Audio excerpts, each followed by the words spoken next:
are now locked in to Straight Blunt Podcast.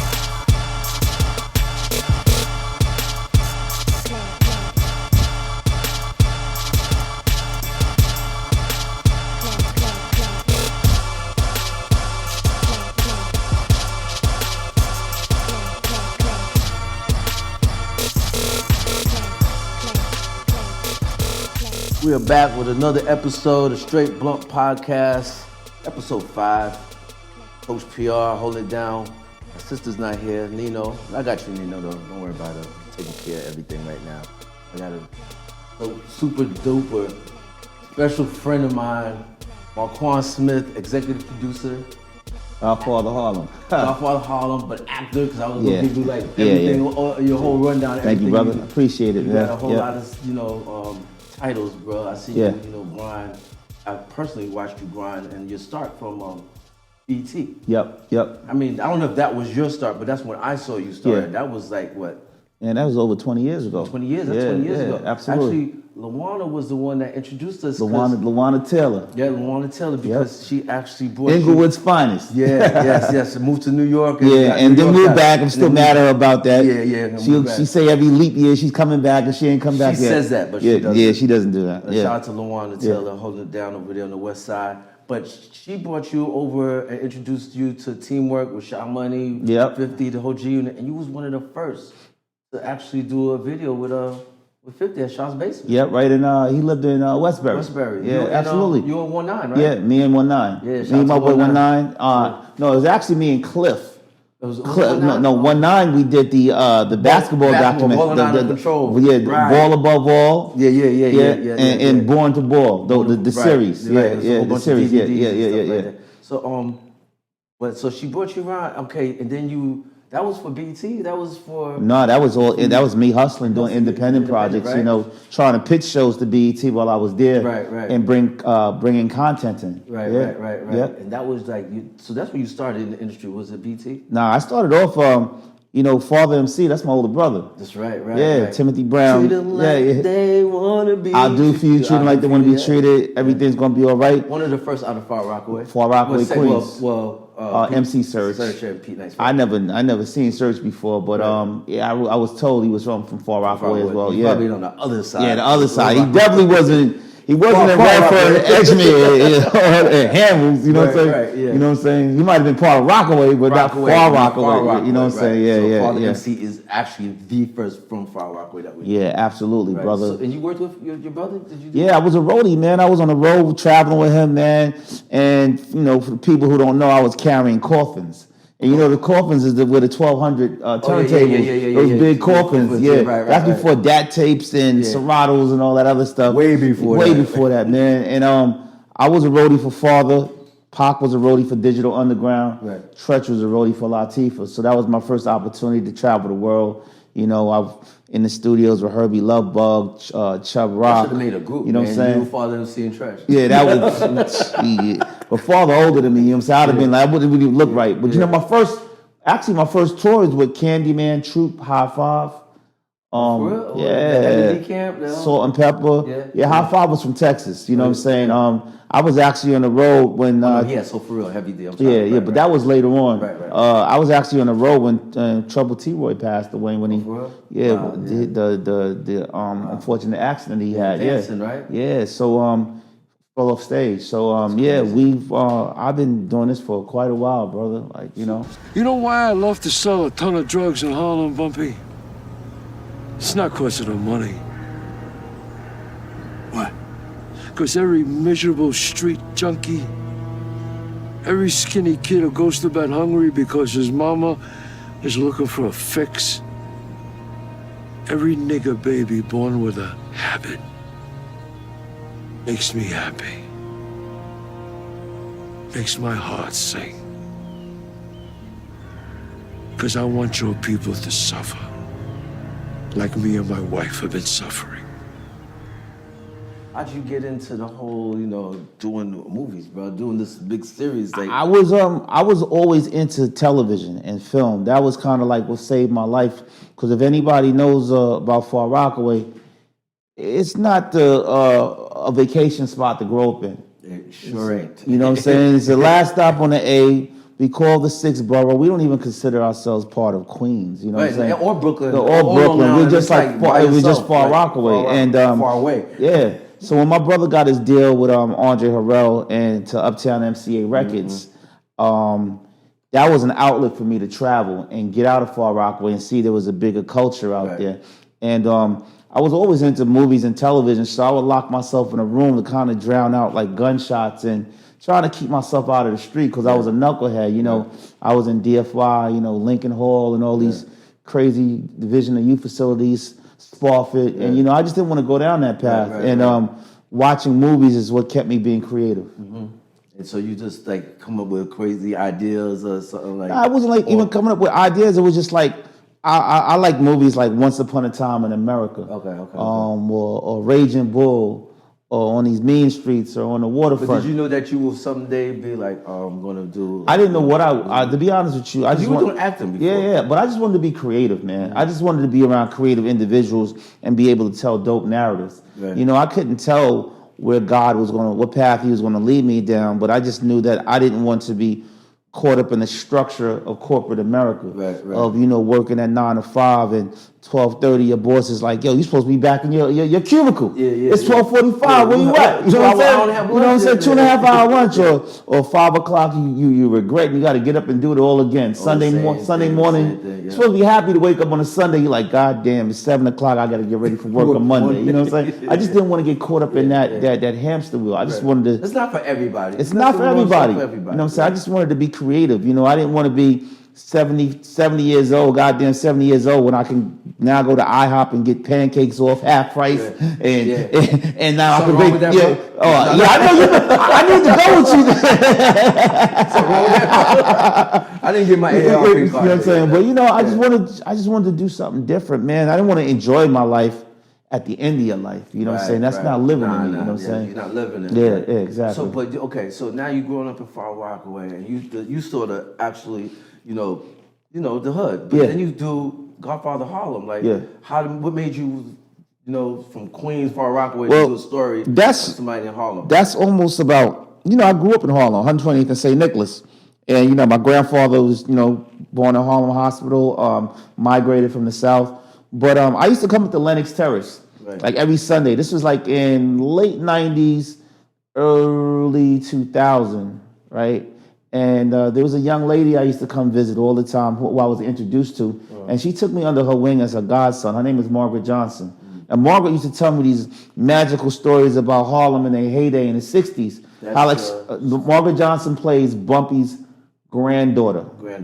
Demi Singleton plays Margaret Johnson. Margaret Johnson is Bumpy Johnson's granddaughter. She passed away, December the 16th.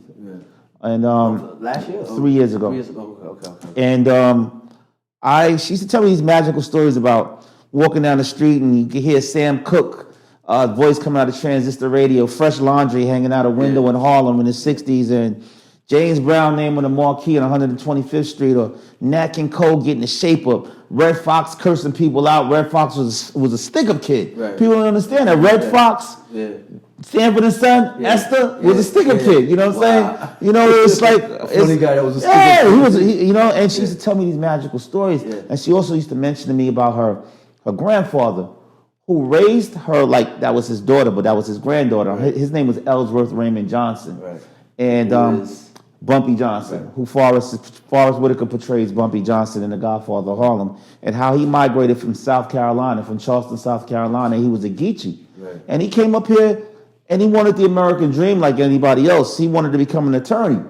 The Bursars said they didn't give out financial aid to colored folks, so he said, you know, I'm going to make you regret that. And he took what was given to him and created his own American dream by any means necessary. So I made her a promise that I would go out there and facilitate that story.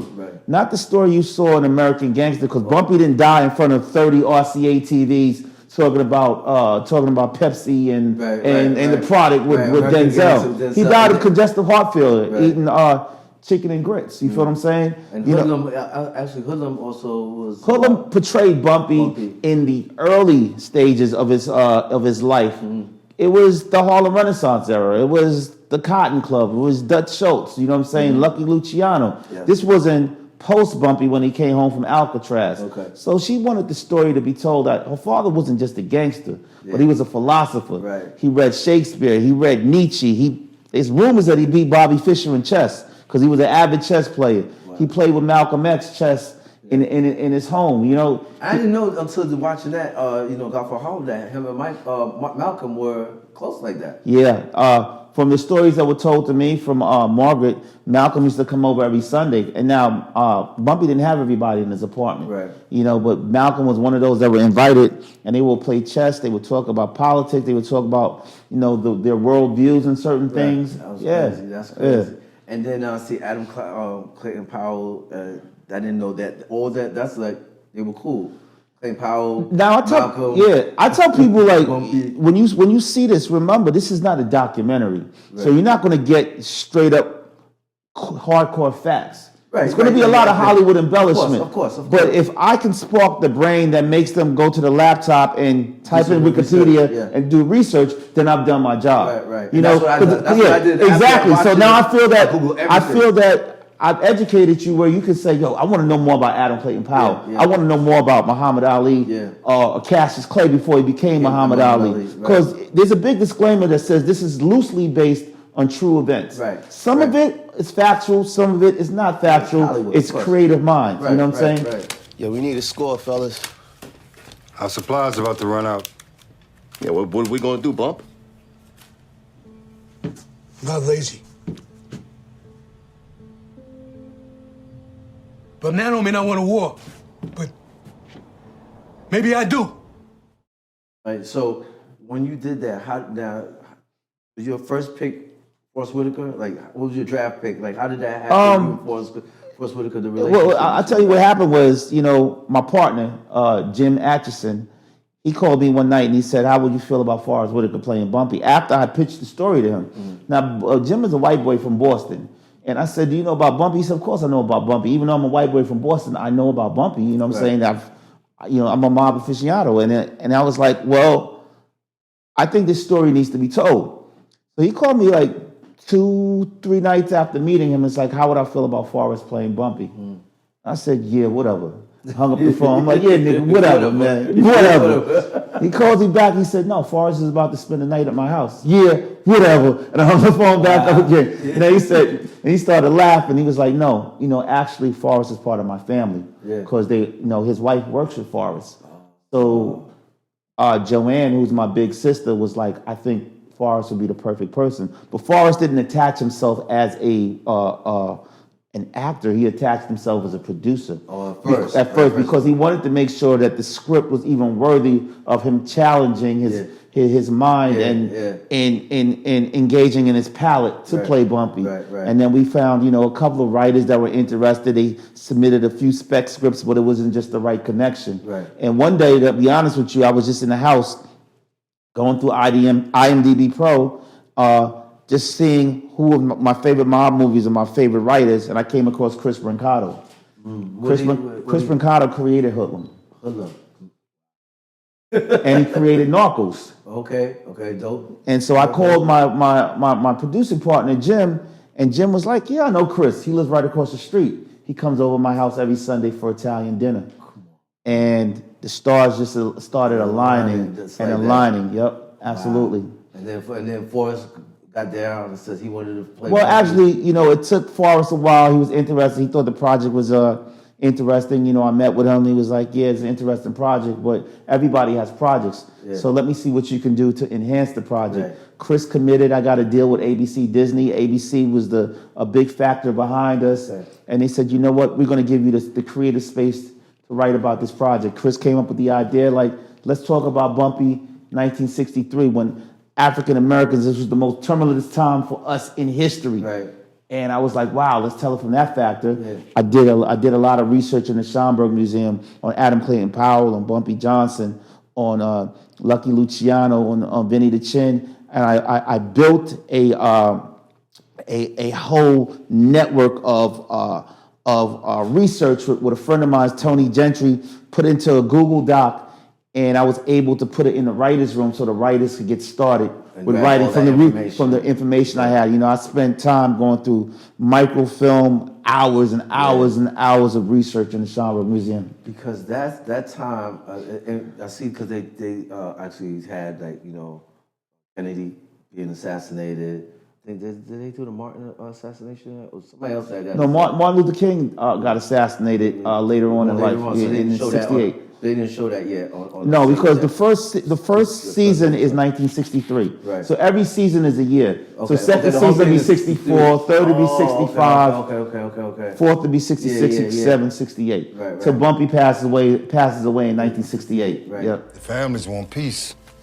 If they find out you're involved, you're gonna have all of them on your ass. Fuck 'em. Fuck 'em. If you only knew the shit that they make me put up with. Is this about Guapo? Fuck Guapo. It's not about fucking Guapo. It's about getting these motherfucking guineas to kill each other off. This is our war of independence. Only they're gonna do all the fighting.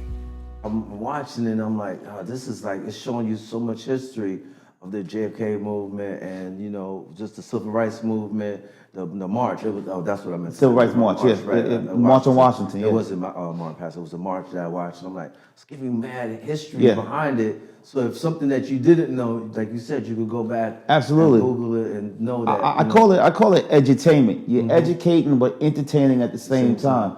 I mean, because to tell great stories, you have to embellish in a way to keep the audience activated. Like once I said, this is not a documentary, this is a scripted series. Right. So you're going to add that flavor. Right. You know what I mean? It's like cooking chicken. Right. You know what I'm saying? you Your mom, you got to put a seasonings. little seasoning to it. You can't just do salt and pepper and then that's Right, it. You know what I'm Give it a saying? little taste for Yeah. everybody That's why else. KFC chicken might taste better than Popeye's chicken. You know what I'm saying? Right. Yeah. I get it. So okay, so now you do this. How's I want to say, how's are you being like the receptive, from everybody and It's from the production? it's amazing the response of Godfather of Harlem. We're the highest rated show on Epix right now. I think our viewership was like the average was 500,000. Our viewership is 2.5 million, and it's coming from a fairly brand new network that's been out I think since '09. And they have great programming. Right. But just like HBO, there had to be a show that got people the awareness to watch HBO, and that was The Sopranos, correct? Right. And we are so happy to be in a place that looks at us as being special. And the response from the audience, on my social media, which I only got like 3,000 followers, but everybody that I get responses from, they love it. They love the show. We talked about, they have forums, they got Godfather of Harlem watch parties. And, and I get on Facebook and I troll and I see people arguing, Adam Clayton Powell didn't do that. They make Adam Clayton Powell look like a goddamn pimp. You know what I'm saying? I hear that too. Yeah, but I'm saying Adam Clayton Powell was a politician. Right. And this is what actually happened. If you do your research, Congress was upset because he was flying women in and out. Right, you know what I mean? right. So we're not making this up. This is real historical. He loves his woman. He loves his woman. This is real historical stuff. Right. Adam Clayton Powell's son came to our premiere. Yeah. Malcolm X's nephews and his daughter came to the set as well as to our premiere. You know what I'm saying? If they're not complaining, what do you like? You know what I'm saying? This is stories. These are the Yeah, exactly. I tell people, well, if you got a good story, go get it done then. Right. Whatever, good luck. Go get it done. Go see if you could make a show. Like, you know what I'm saying? It took you 18 years. It took me 18 years, brother. 18 yeah, years. you know what I'm saying? Yep. 18 years. Grind. 18 years. Speaking of Malcolm X, the guy playing Malcolm X, dope. Oh man, that's my guy Nigel Thatch. And I'll tell you a crazy story because I fought for him to play Malcolm. Yeah. Casting was giving me a little bit of pushback on it, but I fought for him because I'm an actor myself, and I think everybody needs to get an opportunity. And I felt that he would be the one that can do it, and he can tell you that. You can ask Chris Brancato that. Right. So I was standing outside the ABC studios. It must have been like 90 degrees. Yeah. It must have been like June or July. It was hot as hell, right? And I seen Nigel pull up in a yellow cab, got out, black overcoat, black suit, black tie, black hat, glasses. He embodied Malcolm X. He had those same glasses? Even though, and this is his casting audition. Yeah. Even though it was so hot outside, he became that character. Malcolm, and right. and Nigel is quick to say, I don't play Malcolm, I work Malcolm. So, you know, he says, I work Malcolm. I'm the one that works Malcolm. Hell of a job, bro. Yeah. Wow. Like, Yeah, he wanted to make sure everything from the cleft of his chin to the color of his hair. It was the right reddish color. It was he walked around on set with Malcolm X speeches in his ear, and then we have an amazing historian by the name of James Small. Yeah. Now James Small has this content called Hidden Colors on YouTube that you can catch. He talks about the African American experience. Right. Yeah. So he became Malcolm's sister's bodyguard after Malcolm got assassinated. So I made sure that we had the authenticity right of how to portray the Muslim nation, the fruit of Islam, coming from an older elder such as James Small. And he was in there. That was there, and he was constantly around Nigel, making sure that he portrayed Malcolm in as right of a character as he can. Yep. And I'm sure you hear the whispers. Who's playing it better? Is he or Denzel? But you know what? It's kind of like unfair. It's like kind of asking who played the Joker better, right? Heath Ledger or Joaquin. Joaquin, right. You know what I'm saying? It's there's no comparison because Denzel, you knew who Denzel was from Glory, from all these other. I can say both of them. Yeah. Right? See, the thing about it, Nigel plays pre-Malcolm. Right. Before he goes to Mecca. Right. You feel what I'm saying? And then he goes into post-Malcolm. You know what I mean? Right. They're both great. They're both great actors. I just feel that Nigel embodied what he could. And plus, Nigel is painted from a TV perspective where it's people get to grasp his character and get to see how authentic he is. And now at least they watch him grow. Right. You only could watch Denzel grow in what two hours and a half. Right. You know what I'm saying? So, but you're watching him every day grow as Malcolm, where Denzel was forced onto you for 2 hours. Right. So what's next now? Because the season's done. Season 1 is done. Season 1 is done. We're waiting, with the film gods, the TV gods, for the announcement for season 2. Yeah. In this business, you got to learn how to manage your expectations. We're in a great space. I put it like that. We're in a great space. I have a few different projects that I'm excited about. They didn't greenlight season 2 yet? No, we're in a great space. We're in a great space. It's just gonna leave it like that. No, you know why? Because I can't. If it hasn't been in the trades, right? In the Hollywood Reporter, I don't want to lie to you and say then you're like, oh, what happened? You know what I'm saying? Yeah. Well, we're in a great space. Yeah. Everybody's talking positive about it's not like it coming back. And shit, it's a rapper. Yeah, no, they talk because you're talking about a show that's at least $100 million. Yeah. And from the marketing aspect of it to the production aspect of it to get the authentic cars, make sure the music and everything is right. So this is a real production. So you just a very expensive production. Does that eat up everything? Because I'm going to ask for the people that want to know Hollywood. So I'm looking at it and watching. I'm like, they have everything to the stereo, so they walk into the penthouse. The furniture, everything, even look like you switch up the building, the whole look is like, period pieces always cost a lot of money because you want to make sure that the authenticity is correct from the cars to when are you going to how much time are you going to shoot interiors or exteriors? Maybe 30% exteriors and the rest is 70% interiors. It just depends. You're actually reading. You're reading a script that a writer wrote, and you have to be able to deliver what the writer wrote. So if a writer talks about dragons and flying dragons and spaceships, you got to figure it out somehow. Was it shot in Harlem? It was shot in Harlem. All of it? It was the majority of it was about 70% in Harlem, 30% on stage. Okay, so the Lenox Terrace. Yeah. Actually, just changed the front. You guys just changed the front. What happened was, we weren't allowed to use Lenox Terrace, but Esplanade Gardens allowed us to use it. So we just changed it. The magic of set dressing. Okay. That's very interesting. I want to get to you about something else, off topic. Let's talk because I know I can speak to you about. Yeah. Let's do it. Let's get into it. Let's get to what's happening now, bro. Eminem and Nick Cannon.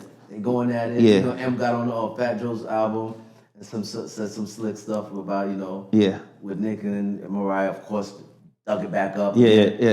Seems like another episode 3, the trilogy of Eminem and Nick Cannon. Yeah. who you looking at to actually?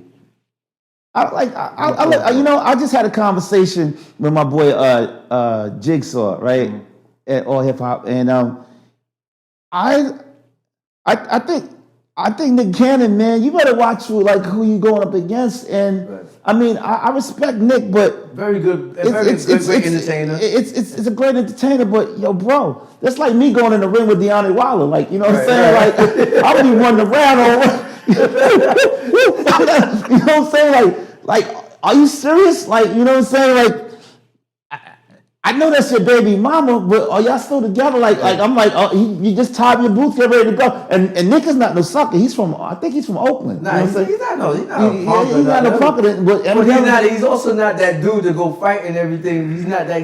Right now he's in space. Eminem is from the 8 Mile 313. He lived in trailers all his goddamn life.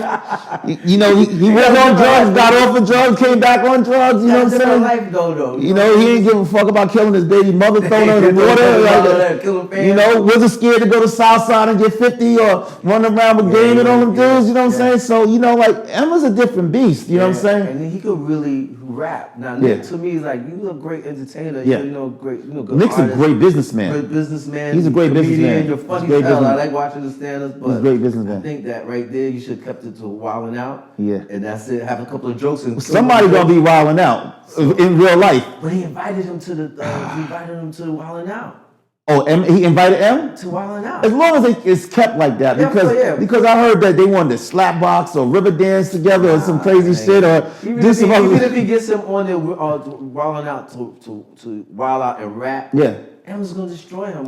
Yeah, man. So if you want to, of course, if you want to keep it, clean, everything, it's good. I like that. Whatever. You know what I'm saying? But as far as you messing with M, yeah, man. I don't know, brother, man.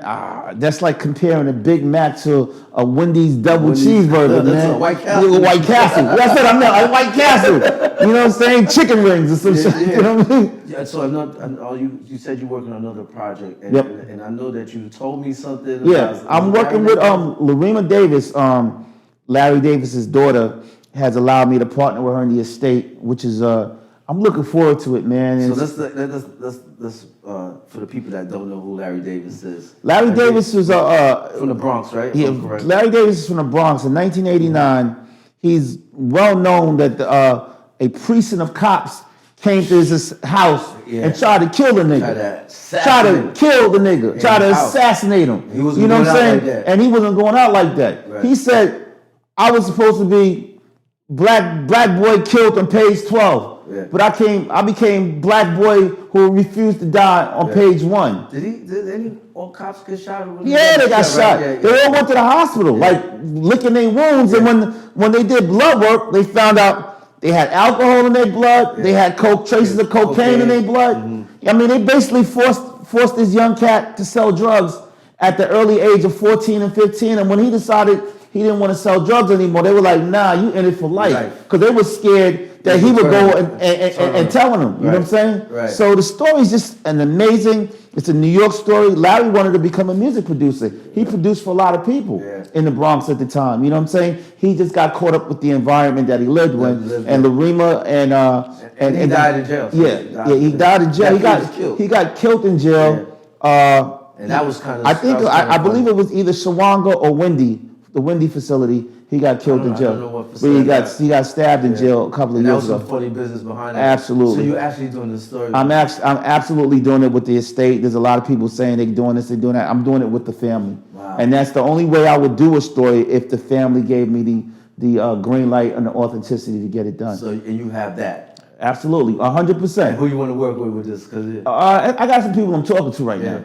Yeah, I got some people, maybe closer to home than you know. You know what I'm saying? I won't say anything.